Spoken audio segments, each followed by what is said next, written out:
Alright, Filipino reaction. Okay, reaction video tayo mga kaibigan dito sa Unbox Diary na nagte-trending ngayon sa social media dahil nga yung A50 niya, okay, A50 na minodel niya ay piso lang ang halaga. Ngayon, naging disaster ito mga kaibigan. Ito,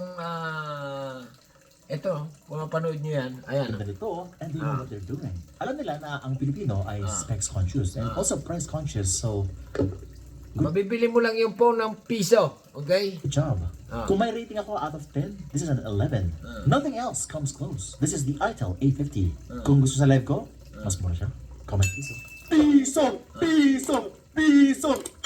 Piso! Ayan mga kaibigan ha, sinisigaw niya dito ay piso. Mahaba kasi itong vlog niya, pero sinisigaw niya yung presyo dito, yung A50, ha? Influencer kasi ito, mabibili lang ng piso. Piso. Oh. Watching Unbox Diaries! Ooh! Oh. Piso! Oh, piso. Alright. Okay. Ngayon, ito na yung ayun naman, ni-review naman ito ni Kabatas natin. Papanoorin natin kung anong magiging kaso or anong magiging kahinanatnan ni Unbox Diary. Dahil nga 16 million nalugi daw doon sa kumpanya. Oh, mga kabatas natin at welcome sa isa ng live stream. Mga kabatas 16 million na nalugi. Daming bumili. natin O, sino nagkamali daw sa mga nag-apologize mga ganyan. Okay. ang may alam o nakakilala dito sa Unbox Diaries. Ayan na nga. Okay, Manager. itong Unbox Diaries kasi mga kabatas natin ay isang tech channel. Okay? Ang Yan na yung Unbox Diary, yung nag-unbox mga kaibigan ng mga phone or mga tablet. Na yun na nga, medyo nagkamali daw yata or ewan ko, basta sinabi niya, piso eh. Piso, ayan. in character dyan, ayan. Ang pangalan niya yata ay si Apologize. Vince, mga kabatas natin. Apologize si Ano? piso. Ngayon, ang nangyari, ito kasi nga, Unbox Diaries na ito, na isang tech channel mga kabatas natin, ay nagre-review yan ng mga phones usually, gadgets, no? Generally. Gadgets generally. At syempre, kapag meron kang minsan sponsored content, nagkakaroon din siya ng mga sponsored na prices.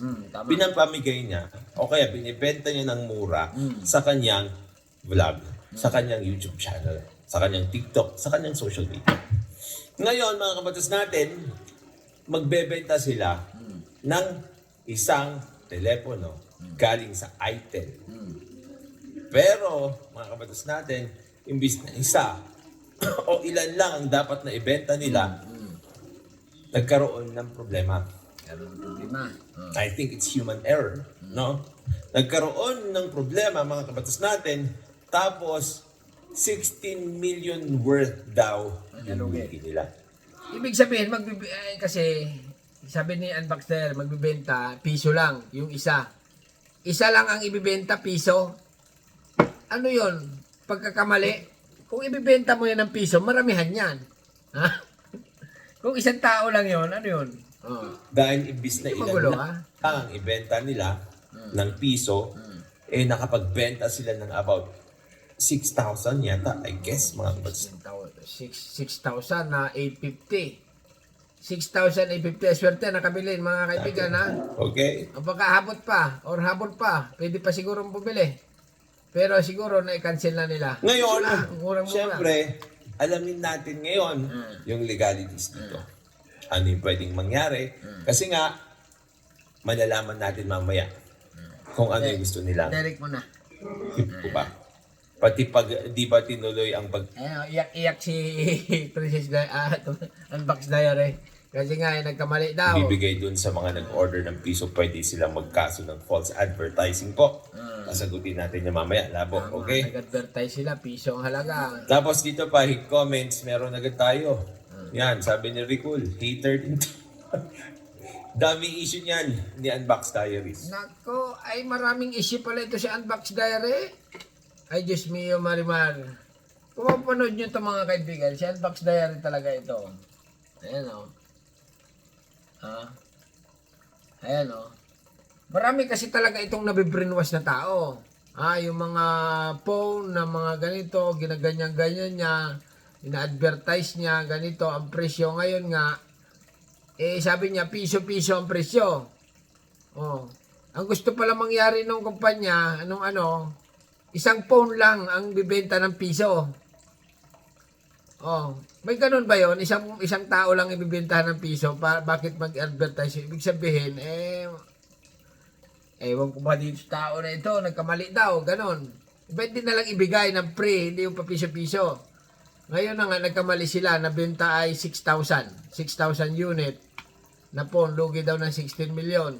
Dahil dito siguro, or dahil sa mga pagkakamali, ng mga technical daw, ganun. Out of 10. Ngayon ay parang gustong bawiin yung This is an 11. Nothing else comes Ayan, close. ito yung This is mga the banat Itel niya, 850. Kung gusto sa live ko, mas mura siya. Comment piso. Piso!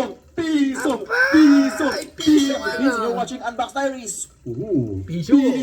Piso! Manggarote. Ito mga kaibigan, medyo magulo ang itong pag-vlog natin kasi nga hindi natin pinanood ng buong buo. Okay? Pero kung mapapanood nyo ito sa social media, okay? Ay kalat na ito na nagtitrending ngayon na yung piso na presyo ng Itel ba yun, 50, ay maraming ang bumili at maraming nakabili. Ngayon siguro ay gustong bawiin nung nagbenta, ganyan, dahil nagkamali daw, isa lang dapat daw talagang ibenta nila, 6,000 ang naibenta, kaya nalugi. Ay, wala na sila magagawa dyan, mga kaibigan, kasi nga, nabili. Online yon sa pisong halaga, okay, 850. Sorry na lang. Siyempre, kung ikaw ay mag-order, pakyawin mo na. Piso lang pala ang presyo Bumili ka na ng mga 1,000 piraso. O, di ba? Piso lang O may 1,000 ka, hindi 1,000 piraso. Tama ba? Alright. Hanggang dito na lang mga kaibigan. Ano masasabi niya ang pagkakamali? Kasi advertisement ito. Ang advertisement, pag nagkamali, okay, ay napapanood ng tao. May mga batas-batas dito na tao, bakit mo in-advertise yung mga ganyan, hindi mo kaya palang ibigay. Ganyan. Di ba? Dapat kayo kasuhan, hindi ang mga consumer. Dapat yung nagpalabas niyan or dapat yung nagbigay ng hindi pwede yung nagkamali ako, ganyan-ganyan. Piso, binabawi na namin ngayon, ganon-ganon. Di ba? Nako talaga si Unbox Diary nito. Bumanat na ng bumanat, ipamali-mali pala. Ibirin mo, cellphone, piso lang. Saan ka nakakita noon? Hindi pa nila na-verify na ito. Totoo ba ito, bossing? Piso lang ang Ayun pala, ang gusto may-ari, 1 piraso lang. Gaguhan? Na-advertise mo pa bago bibenta mo, 1 piraso lang. Abuti na lang nagkamali, naging 6,000. 6,000 piso benta. 16 million ang lugi daw.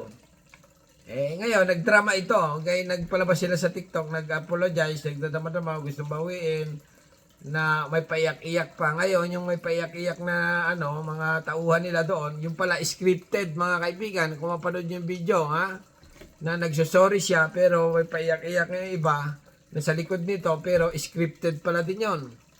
Para lang maawa ang mga bumili siguro na ibalik. Ganon, ganyan. Basta't maraming mga bagay-bagay na talagang napapag-usapan ito. Mahal na kayo mga kaibigan. Kasi naguguluhan din ako Hanggang dito na lang. At panoorin nyo. Unbox Diaries. Okay, subscribe channel. Don't forget to like.